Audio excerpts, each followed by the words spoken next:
जय Hind. BPSC TRE 4 history का ये दूसरा सेट है। चलिए स्टार्ट करते हैं।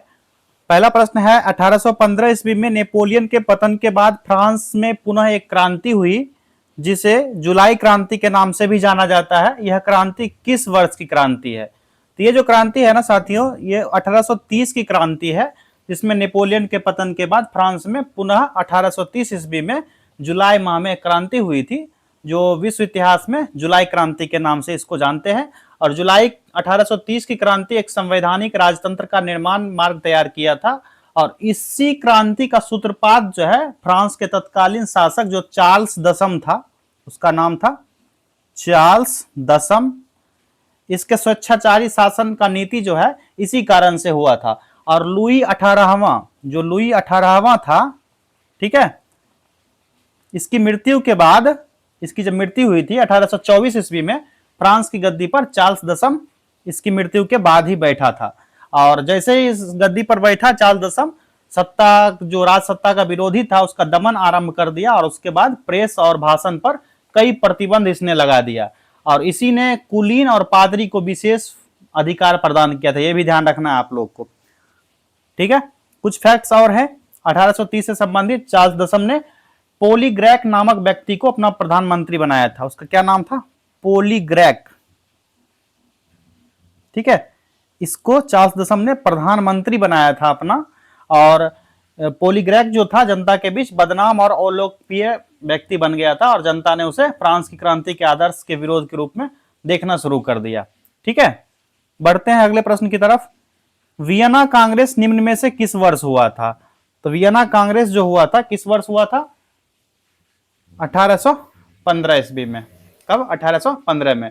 और 1815 में नेपोलियन के पराजय के उपरांत वियना सम्मेलन के 4 बड़े देश कौन कौन से? ऑस्ट्रिया था, पर्सा था, ब्रिटेन और रसिया। 20 नवंबर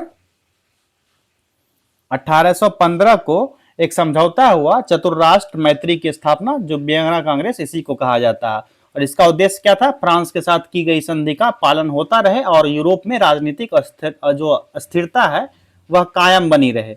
और इसी प्रकार जो है ना, यूरोप में सम्मेलन द्वारा अंतर्राष्ट्रीय सहयोग की एक नई व्यवस्था की गई। और इस निर्णय के बाद यूरोपीय समस्याओं पर विचार किया गया और समय समय पर इन सभी राज्य में सम्मेलन होने लगा। और इन्हीं सम्मेलन को यूरोपीय कंसर्ट या कांग्रेस प्रणाली के नाम से पुकारा गया। क्या चीज? यूरोपियन कंसर्ट, ठीक है, इसी को जानना जाता है। या फिर क्या कहा गया? कांग्रेस प्रणाली, ठीक है। Next question. वर्ष 1848 को यूरोप में क्रांतियों का वर्ष कहा जाता है। इसकी शुरुआत किस देश में हुई थी? तो इसकी शुरुआत कहां से हुई थी? किस देश के द्वारा की गई थी? तो ये हुई थी इटली से शुरुआत हुई थी। कब? 1848 ईस्वी में। और यहीं से बहुत सारी क्रांतियां फैली भी थी। और 12 जनवरी, कब? 12 जैन 1848 को एक इटालवी नगर पालमेरो की जनता, कहां की जनता? पालमेरो। पालमेरो की जनता जो थी ना, कहां की? पालमेरो की जनता, इसने अपने शासक फर्डिनेंड द्वितीय के खिलाफ विद्रोह कर दिया था। और उस समय पालमेरो के विद्रोह को कोई विशेष महत्व नहीं दिया गया था। और 1848 ईस्वी के पहला 4 माह जो था यूरोप में लगभग 50 विद्रोह उस समय फैल गया था। कब? 1848 ईस्वी में। और इसी विद्रोह में फ्रांस, पर्सा, ऑस्ट्रिया हो गया, स्विट्जरलैंड, हंगरी, हॉलैंड और सभी जितने भी जर्मनी और इटालवी राज्य में था, लगभग बहुत वहां पर विद्रोह फैल गया था। और ये बहुत ही बड़ा कारक बन गया था उस समय का। चलिए अगला प्रश्न देखते हैं। नेक्स्ट क्वेश्चन है, छपाई मशीन के आविष्कारक गुटनबर्ग किस देश के थे? गुटनबर्ग किस देश के थे? तो जर्मनी के थे। कहां के? जर्मनी के, ठीक है। और गुटनबर्ग का पूरा नाम क्या था? जोहान्स, यहां लिख देते हैं, पूरा नाम क्या था? जोहान्स जेम्स फिलिस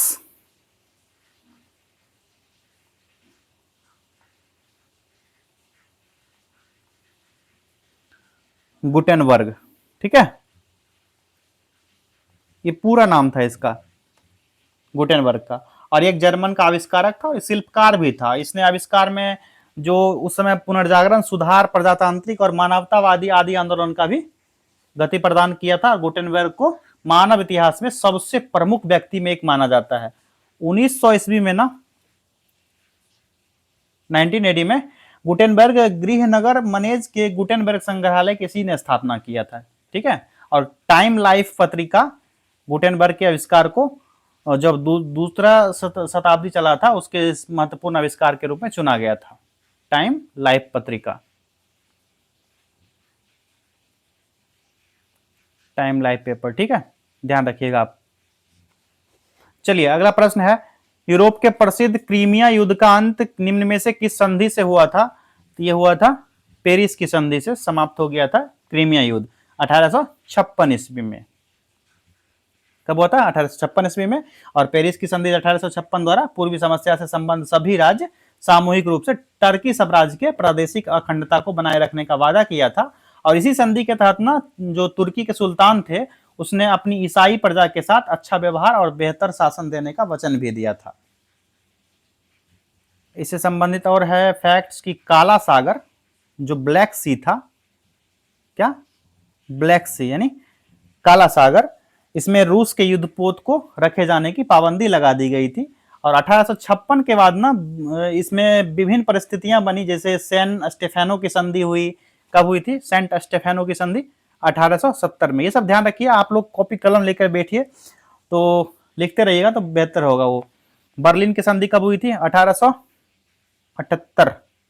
ठीक है, चलिए अगला प्रश्न है, प्रथम अफीम युद्ध कब शुरू हुआ था?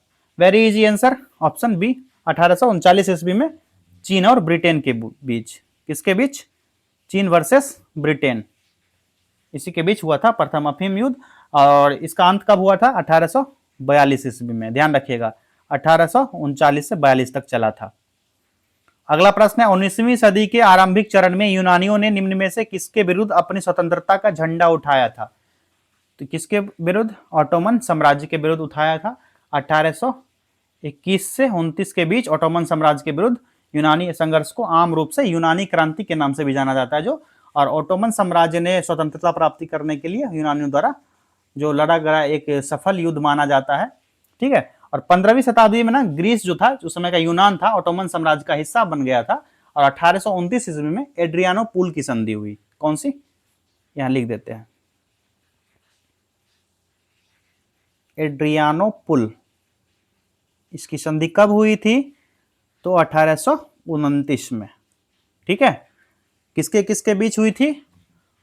तो तुर्की और किसके बीच? रशिया के बीच। ध्यान रखना आपको, लिख लीजिए या स्क्रीनशॉट ले लीजिए। चलिए द्वितीय अफीम युद्ध की अवधि क्या थी? दूसरा अफीम युद्ध कब लड़ा गया था? तो यह हुआ था 1856 से 60 के बीच। तो option C is the correct answer. जो पहला अफीम युद्ध हुआ था 1839 से 42 चीन और ब्रिटेन के बीच हुआ था। और उसकी समाप्ति कब हुई थी? 1842 में 29 अगस्त को। ठीक है, 29 अगस्त 1842 को पहला अफीम युद्ध समाप्त हुआ था। ठीक है। और नानकिन के संधि के तहत पहला अफीम युद्ध जो समाप्त हुआ था नानकिन के संधि के तहत, नानकिन संधि के तहत तो पहला अफीम युद्ध समाप्त हुआ था। ठीक है। और इसी के बाद ब्रिटेन के साथ जो अन्य यूरोपीय देश थे, अमेरिका भी चीन में लूट के लिए दौड़ पड़े। और ब्रिटिश, फ्रांस, अमेरिका और जितने भी यूरोपीय शक्ति थे चीन को बाध्य करके कई संधियां कर ली। और संधियां असमान थी, मतलब मानने वाला नहीं था। और शर्तें शक्तिशाली पश्चात राज्यों द्वारा निर्बल चीन पर थोप दिया गया। और ऐसी असमान संधि के बाद भी चीन में ब्रिटेन और फ्रांस का लालच और भी बढ़ता गया। और 1856 ईस्वी में ब्रिटेन और फ्रांस द्वारा मजबूर चीन पर आक्रमण किया गया, जिसे दूसरा अफीम युद्ध के नाम से जाना जाता है। ठीक है। किसके द्वारा? ब्रिटेन और फ्रांस द्वारा। Britain plus France versus China, इस दोनों ने मिलकर चाइना पर अटैक कर दिया था, दूसरा अफीम युद्ध। चलिए नेक्स्ट क्वेश्चन, प्रथम विश्व युद्ध में विजयी मित्र राष्ट्र गुट ने बुल्गारिया के साथ निम्न में से कौन सी संधि किया था? तो ये संधि कौन सी थी? न्यूली की संधि। ऑप्शन ए राइट आंसर हो जाएगा।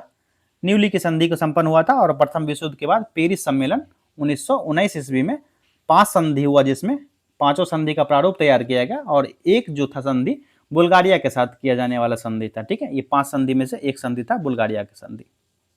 चलिए नेक्स्ट क्वेश्चन है, प्रथम विश्व युद्ध के बाद विजयी राष्ट्र गुट ने त्रियानो की संधि किस देश के साथ किया? त्रियानो की संधि जो हुआ था हंगरी के साथ हुआ था। ठीक है, किसके साथ? जो विजयी मित्र राष्ट्र गुट था हंगरी के साथ किया था। 4 जून 1920 को फ्रांस के त्रियानो में पहला विश्व युद्ध जो विजयी हुआ था, विजयी राष्ट्र था, इस गुट ने हंगरी के साथ संधि किया था 4 जून 1920 ईस्वी को। चलिए नेक्स्ट क्वेश्चन है, प्रथम विश्व युद्ध के बाद विजयी राष्ट्र गुट ने टर्की के साथ सेब्र की संधि कब किया था? सेब्र की संधि कब हुई थी? अगस्त 1920 ईस्वी में हुई थी सेब्र की संधि। और पहले विश्व युद्ध के बाद पेरिस सम्मेलन जब 1919 में हुआ था, अभी बताया आपको, मित्र राष्ट्र गुट द्वारा जिसमें 5 संधि का प्रारूप तैयार किया गया था, उसमें से एक प्रारूप टर्की के साथ की जाने वाली संधि थी। किसके साथ? टर्की के साथ। और इसी को प्रारूप तैयार करके सेब्र संधि 1920 में हुआ था।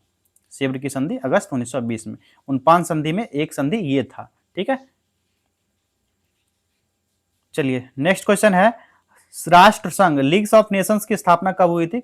Very easy answer, option C, 10 जनवरी 1920 ईस्वी को लीग्स ऑफ नेशंस की स्थापना हुई थी। और प्रथम विश्व युद्ध के बाद शांति बनाए रखने के लिए इसी उद्देश्य से विश्व स्तर की अंतर्राष्ट्रीय संस्था की आवश्यकता महसूस की गई, जिसके बाद राष्ट्र संघ जो लीग ऑफ नेशंस थी इसकी स्थापना की गई थी जनवरी 1920 ईस्वी में। और इसकी रूपरेखा किसने तैयार की थी? पेरिस शांति सम्मेलन में ही तैयार कर लिया गया था राष्ट्र संघ की रूपरेखा, ये भी ध्यान रखना आपको।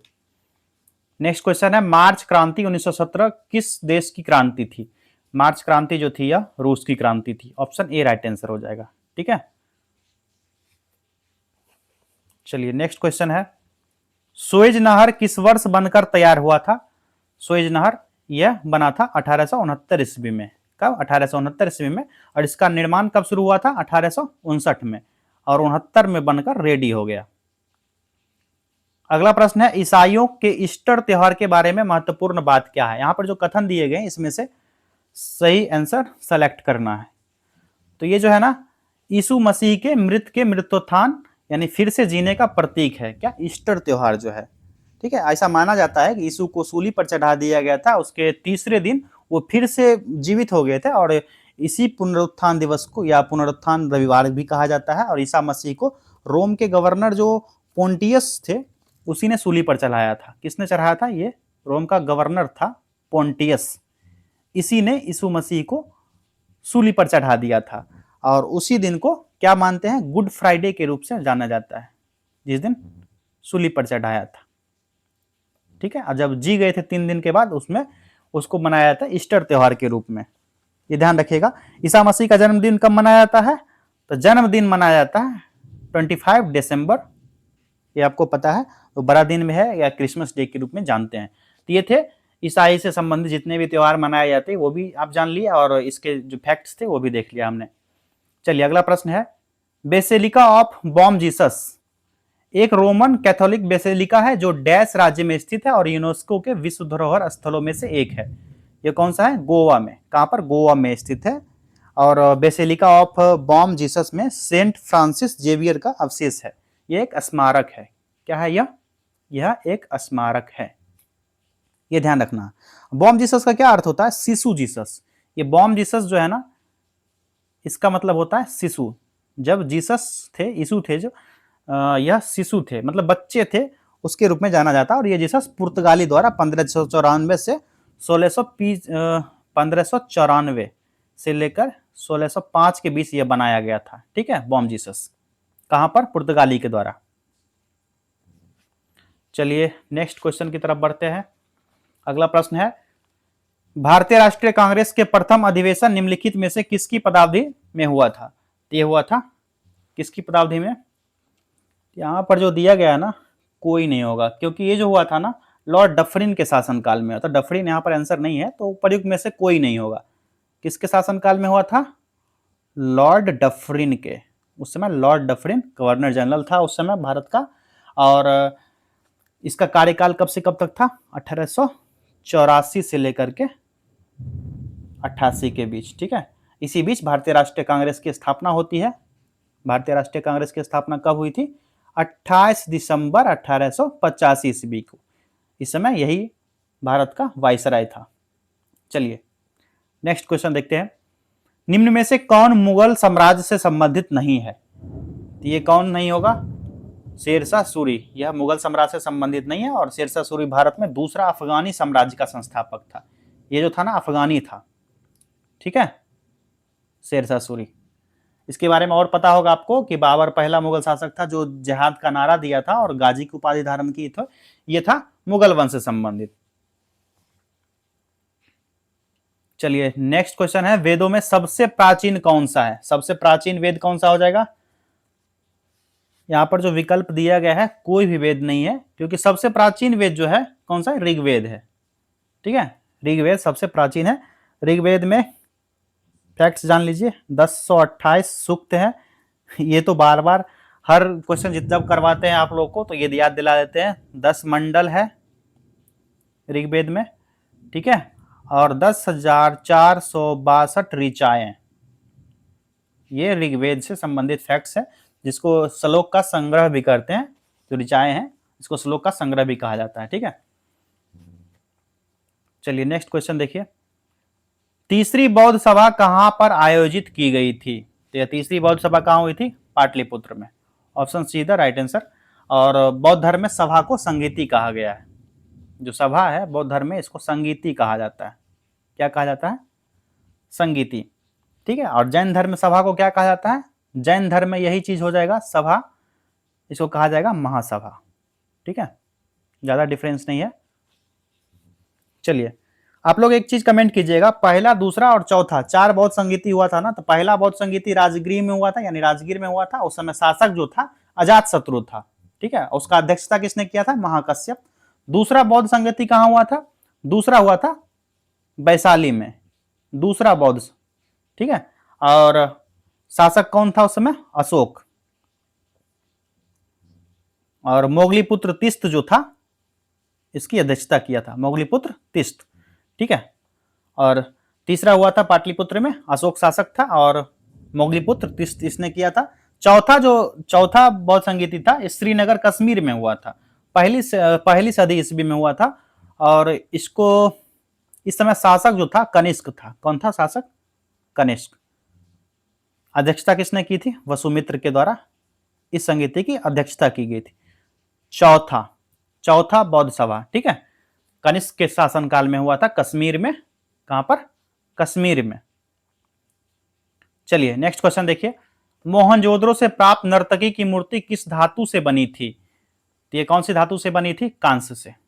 कांस्य से बनी थी। और मोहनजोदड़ो सिंधु घाटी सभ्यता का एक महत्वपूर्ण स्थल है और यहां से नर्तकी की मूर्ति मिली है जिसकी हाइट थी 10.5 सेंटीमीटर। ओके, और इस मूर्ति खुदाई जो है ब्रिटिश पुरातत्वविद अर्नेस्ट मैके ने किया था उस समय। किसने? अर्नेस्ट मैके। इसके द्वारा ही खुदाई चल रहा था। कब? 1926 ईस्वी में। नेक्स्ट क्वेश्चन है, सिंधु घाटी सभ्यता में किस जानवर की पूजा के प्रमाण मिले हैं? तो ये कौन सा जानवर था? यहां पर तो कोई भी जानवर ऐसा नहीं है जो दिया गया। इसका राइट आंसर क्या हो जाएगा? नहीं दिया तो है, ये बैल, कुबरदार बैल, इसी के प्रमाण मिले हैं। और सिंधु घाटी की मुहर पर भी जो है सर्वाधिक अंकित जो एक श्रृंगी बैल का है। कौन सी? श्रृंगी बैल का मुहर भी है, मिला है सिंधु घाटी सभ्यता से। और मातृ देवी की पूजा यहाँ पर इस सभ्यता की प्रमुखता थी और मातृ देवी और शिव की पूजा भी किया जाता था। और इसके अलावा सिंधु घाटी सभ्यता के निवासी जो है पशु पक्षी, पेड़ पौधा, सांप, जल, ये सभी की उपासना भी किया करते थे। और लोथल और कालीबंगा के पुरातत्व स्थल से अग्निकुंड मिला है। कहां से? लोथल से और कालीबंगा से। इन दोनों जगह से क्या मिला है? लोथल प्लस कालीबंगा से क्या मिला है? अग्निकुंड का प्रमाण मिला है जिसमें हवन किया जाता है। ठीक है, ये ध्यान रखिएगा आप लोग। हड्डी का भी प्रमाण मिला है। कहां से? हड्डी का प्रमाण मिला है कालीबंगा से। चलिए इतना विस्तार से पूरा टॉपिक क्लियर करवा दिया गया सिंधु घाटी सभ्यता, वो वीडियो आप लोग देख लीजिएगा। इतने सारे फैक्ट्स काफी हैं आपके लिए। नेक्स्ट क्वेश्चन है, किरातार्जुनीय किसने लिखा? इसके लेखक कौन है? इसके लेखक भारवी है। तो ऑप्शन यहाँ पर कौन सा हो जाएगा, भारवी तो ऑप्शन में दिया गया नहीं है, तो ऑप्शन ई राइट आंसर हो जाएगा, उपर्युक्त में से कोई नहीं। किरातार्जुनीय का लेखक कौन है, भारवी के द्वारा यह पुस्तक लिखा गया, और भारवी पल्लव वंश के राजा सिंह विष्णु के दरबार में रहते थे। पल्लव शासनकाल में था, राजा कौन था, सिंह विष्णु। चलिए नेक्स्ट क्वेश्चन, बिरसा मुंडा का कार्य क्षेत्र कौन सा था, इनका कार्य क्षेत्र कौन सा था, तो रांची। कहां पर, रांची, रांची क्षेत्र था। और भारतीय आदिवासी स्वतंत्रता सेनानी, धार्मिक नेता और लोक नामक थे बिरसा मुंडा, और मुंडा जनजाति से संबंधित थे। मुंडा आदिवासी का विद्रोह कब से कब तो हुआ था, 1899 से लेकर के 1900 ईस्वी के बीच मुंडा जनजाति का विद्रोह हुआ था। और इसका नेतृत्व किसने किया था, इन्हीं महोदय ने किया था, बिरसा मुंडा महोदय ने। ठीक है, और मुंडा विद्रोह को उलगुलान के नाम से भी जाना जाता है। ये सभी फैक्ट आपको बार बार बताना पड़ रहा है, जिसको महान हलचल भी कहा जाता है, और बिरसा मुंडा को जगत पिता या धरती आवा कहा जाता है। इनको क्या कहा जाता है, धरती आवा के नाम से भी जाना जाता है बिरसा मुंडा को, उपनाम है इनका। ठीक है, ये सभी फैक्ट्स अगर आएंगे आपके एग्जाम में तो टिक करना बिल्कुल भी नहीं छोड़िएगा। नेक्स्ट क्वेश्चन है, 1857 की क्रांति के बिहार के नेता कौन थे, तो उस समय बिहार के नेता कौन थे, यहां पर जो दिया गया है इसमें से कोई नहीं होगा, क्योंकि बिहार से थे कुंवर सिंह, बिहार से कुंवर सिंह ने नेतृत्व किया था, उपर्युक्त में से कोई नहीं। ठीक है, और जगदीशपुर से उन्होंने लड़ा था 1857 में, जगदीशपुर जो बिहार में पड़ता है। और अभी जो वर्तमान में जगदीशपुर जो है ना, भोजपुर जिला के जगदीशपुर, जो भोजपुर जिला का जगदीशपुर गांव है। ठीक है, और बाबू कुंवर सिंह जो है गुरिल्ला युद्ध जानते थे, कौन सा, गुरिल्ला युद्ध। और 26 अप्रैल 1858 ईस्वी को कुंवर सिंह की मृत्यु हो गई थी। 26 अप्रैल 1858 को कुंवर सिंह वाज डेड। चलिए नेक्स्ट क्वेश्चन है, उस स्रोत का नाम बताइए जिसमें पाटलिपुत्र के प्रशासन का वर्णन उपलब्ध है, तो कौन सा है, इंडिका। इंडिका में नगर प्रशासन का वर्णन किया गया है, और इसके अनुसार पाटलिपुत्र नगर का शासन 30 सदस्य वाला था। टोटल कितने, 30 सदस्य वाला, 30 मेंबर। ठीक है, और इस प्रशासन की कुल 6 समितियां थी, 30 में से 6 समितियां थी। ठीक है, और 5 सदस्य होते थे इसमें, 6 समिति और 5 सदस्य होते थे। और प्रशासन की जो तीसरी समिति थी, जनगणना का हिसाब रखा करती थी, 6 समिति में से जो तीसरी समिति थी। ठीक है, और इसी को ना वर्तमान में नगर पालिका के नाम से जानते हैं। ठीक है, इसी से संबंधित है। नेक्स्ट क्वेश्चन है, पूना समझौता का उद्देश्य क्या था, पुणे समझौता का उद्देश्य क्या था, यह था दलित वर्ग का प्रतिनिधित्व करना। ठीक है, इसी समझौता के तहत भीमराव अंबेडकर ने, किसने, भीमराव अंबेडकर, अंबेडकर जी के द्वारा क्या हुआ था, दलित के लिए पृथक निर्वाचन मंडल की मांग की गई थी, जिसको त्याग दिया था उन्होंने, और विधानमंडल के अंतर्गत जो अंदर था, हिंदू के अंतर्गत ही स्थान की सुरक्षा प्रदान की गई। 24 सितंबर 1932 ईस्वी को गांधी जी और अंबेडकर के बीच समझौता हुआ था। ठीक है, और पूना समझौता पर महात्मा गांधी ने खुद दस्तखत किए थे, हस्ताक्षर कर दिए थे, लेकिन उस समय माने नहीं थे। ठीक है, और इसके बाद सवर्ण के समझौते के तहत पंडित मदन मोहन मालवीय थे, इनके द्वारा भी हस्ताक्षर किया गया। फिर जाकर के बहुत मनाने के बाद पूना समझौता पर महात्मा गांधी दस्तखत कर दिए, और दूसरी ओर से समझौते पर भीमराव अंबेडकर भी हस्ताक्षर के लिए करने के लिए मान गए, उन्होंने भी दस्तखत कर दिया था। ठीक है, अगला प्रश्न है, अमेरिका के इतिहास में 4 जुलाई 1776 को क्यों महत्वपूर्ण माना जाता है, तो यह जो है अमेरिका स्वतंत्रता संग्राम की घोषणा हुई थी 4 जुलाई 1776 ईस्वी को। ठीक है, 1775 से लेकर के 1783 के बीच यह चला था, क्या, अमेरिकी स्वतंत्रता संग्राम। और 4 जुलाई को अमेरिका को स्वतंत्र कर दिया गया था, कब, 4 जुलाई 1776 को। तो 4 जुलाई को ना अमेरिका का राष्ट्रीय दिवस मनाया जाता है। संयुक्त राष्ट्र अमेरिका ने दूसरा महाद्वीप कांग्रेस की बैठक में 4 जुलाई 1776 ईस्वी को यूनाइटेड किंगडम ऑफ ब्रिटेन, जो ग्रेट ब्रिटेन से, अपनी स्वतंत्रता घोषणा कर दी थी। चलिए नेक्स्ट क्वेश्चन है, औद्योगिक क्रांति के दौरान सूती वस्त्र उद्योग में क्रांति लाने वाला स्पिनिंग जेनी का आविष्कारक कौन था? तो स्पिनिंग जेनी का आविष्कार किया था James Hargreaves. Option C is the right answer. इसने 1765 ईस्वी में स्पिनिंग जेनी का आविष्कार किया था। अगला प्रश्न है 1831 में यंग इटली मूवमेंट, जिसका उद्देश्य था गणतंत्र स्थापित करना, किसके द्वारा प्रारंभ हुआ था? इसका प्रारंभ किया गया था किसके द्वारा? यंग इंडिया मूवमेंट चला गया था उस समय। तो यहाँ पर कोई ऑप्शन नहीं दिया गया, ये संबंधित है यंग इंडिया मूवमेंट से। ठीक है, ये ध्यान रखिएगा आप लोग, यंग इंडिया मूवमेंट।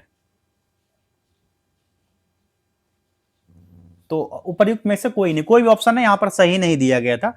इसका उद्देश्य जो था ना, गणतंत्र स्थापित करना था। 1831 ईस्वी में, कब? 1831 ईस्वी में, इसके बारे में बता देते हैं आपको। जब यंग इटली, क्या चीज?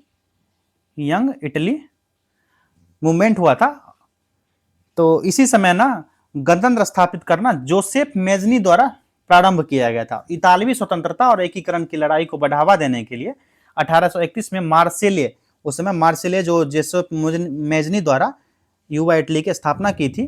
और 1831 ईस्वी में ना स्थापित जो यंग इटली द्वारा था मेजनी, इसने युवा वर्ग का सहयोग प्राप्त करना चाहा और संस्था द्वारा 3 नारा दिया: परमात्मा में विश्वास, सभी भाइयों और बहनों को इटली की मुक्ति मिलेगी। ठीक है, और काउंट कावूर जो उस समय थे, इटली के राज्य का निर्माण किया था उन्होंने, राज्य की संवैधानिक रचना को तैयार किया और पहले प्रधानमंत्री के रूप में काम करना शुरू किया था। गैरिबाल्डी के बारे में भी जानते होंगे, इससे संबंधित है, एक इतालवी जनरल थे। और सार्डिनिया पिडामेंट के राजा विक्टर इमानुएल के द्वारा देशभक्ति माती रुचि दिखाई गई थी उस समय। इससे संबंधित जितने भी फैक्ट्स थे हमने बता दिए। चलिए अगला प्रश्न देखते हैं। शोर कमेटी की स्थापना से संबंधित नहीं थे। शोर कमेटी से संबंधित कौन नहीं है? Bhagwan Singh. Option C right answer हो जाएगा। ठीक है, शोर कमेटी के सदस्य कौन थे? हुसैन रहीम, बलवंत सिंह और सोहनलाल पाठक। ये थे और एक और थे, इनका नाम था सोहनलाल पाठक। ये शोर कमेटी से संबंधित 3 व्यक्ति थे, ये ध्यान रखिएगा आप लोग। नेक्स्ट क्वेश्चन है, महात्मा गांधी ने किस घटना को हिमालयी भूल कहा? तो ये कौन सी घटना थी? चौरी चौरा हत्याकांड जो हुआ था 5 फरवरी 1922 ईस्वी को। कब हुआ था? 5 फरवरी 1922 को गोरखपुर, जो यूपी में पड़ता है, यहाँ पर चौरी चौरा जो पुलिस स्टेशन था वहां पर यह हत्या हुई थी। और चौरी चौरा की घटना जो है ना, गांधी जी उस समय गुजरात के बारदोली में सामूहिक सत्याग्रह आंदोलन का प्रारंभ करने की तैयारी कर रहे थे। इसी बीच चौरी चौरा कांड में हो जाता है और गांधी जी 12 फरवरी 1922 ईस्वी को बारदोली में कांग्रेस बैठक में असहयोग आंदोलन को वापस ले लिया था। चौरी चौरा हत्याकांड के बाद ही जो पुलिस स्टेशन जला दिया गया था, तो आपको पता होगा। चलिए अगला प्रश्न देखते हैं। किस हड़प्पा स्थल से लकड़ी के कुरेद कर नाली बनाने का साक्ष्य मिला है? लकड़ी को कुरेद कर, तो ये है कालीबंगन से मिला है। कहां से? कालीबंगन से। और कालीबंगन हड़प्पा स्थल राजस्थान में है। कहां पर है ये? राजस्थान में। राजस्थान में कहां है? तो राजस्थान का एक हनुमानगढ़ जिला है। ठीक है, हनुमानगढ़ जिला में है यह, ध्यान रखिएगा। कालीबंगन का अर्थ क्या होता है? इसका अर्थ होता है काले रंग की चूड़ियां। ठीक है, ये ध्यान रखिएगा आप लोग। और इसकी खोज कब हुई थी कालीबंगन की? तो 1951 ईस्वी में। कब हुई थी इसकी खोज कालीबंगन की? 1951 में। किसके द्वारा किया गया था खोज? तो अमलानंद, क्या नाम था उनका? अमलानंद घोष। इसके द्वारा ही कालीबंगन की खोज की गई थी, ये ध्यान रखिएगा। और कालीबंगन से जुता हुआ खेत का साक्ष्य मिला है। कौन सा? जुता हुआ खेत, जोता गया खेत। और कालीबंगन से अलंकृत ईंट के फर्श का भी साक्ष्य मिला है। ईंट का फर्श, ठीक है, ईंट फर्श का साक्ष्य कहां से मिला है? कालीबंगन से। ये सभी फैक्ट्स कालीबंगन से संबंधित है, ये जान लिए। चलिए अगला प्रश्न है, किस चोल शासक ने सर्वप्रथम संपूर्ण द्रविड़ प्रदेश को विजित किया? ये कौन सा शासक था? राजराज प्रथम। ठीक है, ऑप्शन ए राइट आंसर हो जाएगा। और एक नया प्रांत बनाया था मुम्बली चोल मंडलम। जो मुम्बली चोल मंडलम थी, इसकी राजधानी कहां थी? पोलोनरूवा था? पोलोनरूवा, नौ संयुक्त है, ठीक है, ध्यान रखिएगा आप लोग। चलिए अगला प्रश्न देखते हैं। गदर पार्टी की स्थापना किस स्थान पर हुई थी? तो गदर पार्टी की स्थापना हुई थी सैन फ्रांसिस्को में। इजी आंसर है, कब हुआ था? 1 नवंबर 1913 को अमेरिका के कैलिफोर्निया में सैन फ्रांसिस्को नगर में लाला हरदयाल द्वारा इस पार्टी की स्थापना की गई थी। और गदर पार्टी का मुख्यालय कहां था? सैन फ्रांसिस्को में था। गदर क्या था? एक साप्ताहिक पत्रिका था। क्या था? एक वीकली पेपर था गदर, ध्यान रखिएगा आप लोग। किस तिथि को संविधान सभा की पहली बैठक हुई थी? ये कब हुआ था? 9 दिसंबर 1946 ईस्वी को, ठीक है। इसमें कुल कितने सदस्य उपस्थित हुए थे? 211 सदस्य, 211 मेंबर इसमें प्रेजेंट हुए थे। और संविधान सभा के अस्थायी अध्यक्ष जो थे डॉक्टर सच्चिदानंद सिन्हा को बनाया गया था। और 11 दिसंबर 1946 ईस्वी को संविधान सभा की दूसरी बैठक होती है। दूसरी बैठक पूछा जाए तो कब हुआ था? 11 दिसंबर 1946 ईस्वी को, ठीक है। पहली बैठक 9 दिसंबर 1946 को, यह भी ध्यान रखना आपको। चलिए अगला प्रश्न है, लंदन में भूमिगत रेल किस वर्ष आरंभ हुई थी? ये हुआ था आरंभ 1863 ईस्वी में। नियमित रेलगाड़ी मैनचेस्टर से लिवरपूल के बीच चली थी। कहां से कहां तक? मैनचेस्टर से लेकर के लिवरपूल तक ये ट्रेन चली थी। चलिए अगला प्रश्न देखते हैं। भारतीय स्वतंत्रता संग्राम के काल के संदर्भ में इंडियन स्टैट्यूटरी कमीशन के आमतौर पर किस नाम से जाना जाता है? इसको जाना जाता है कौन से नाम से? साइमन कमीशन के नाम से जाना जाता है। साइमन कमीशन यहां पर नहीं दिया गया तो ऑप्शन ई राइट आंसर होगा। किस नाम से जाना जाता है इसको? Simon commission. साइमन कमीशन से संबंधित जितने भी फैक्ट्स हैं आपको बताए हैं। साइमन कमीशन से संबंधित एक वीडियो भी बना है। 1919 ईस्वी के में एक्ट जब 10 वर्ष पर इसकी समीक्षा का प्रावधान किया गया था। और 1929 ईस्वी में ब्रिटेन में आम चुनाव होने के कारण सरकार ने 8 नवंबर 1927 को इसकी गठन कर दी थी। और कमीशन में ब्रिटिश संसद के 7 सदस्यों को शामिल किया गया था। कितने? 7 सदस्य। इसमें हाउस ऑफ कॉमन्स में लिबरल पार्टी के जॉन साइमन को अध्यक्ष बनाया गया था। उनका क्या नाम था?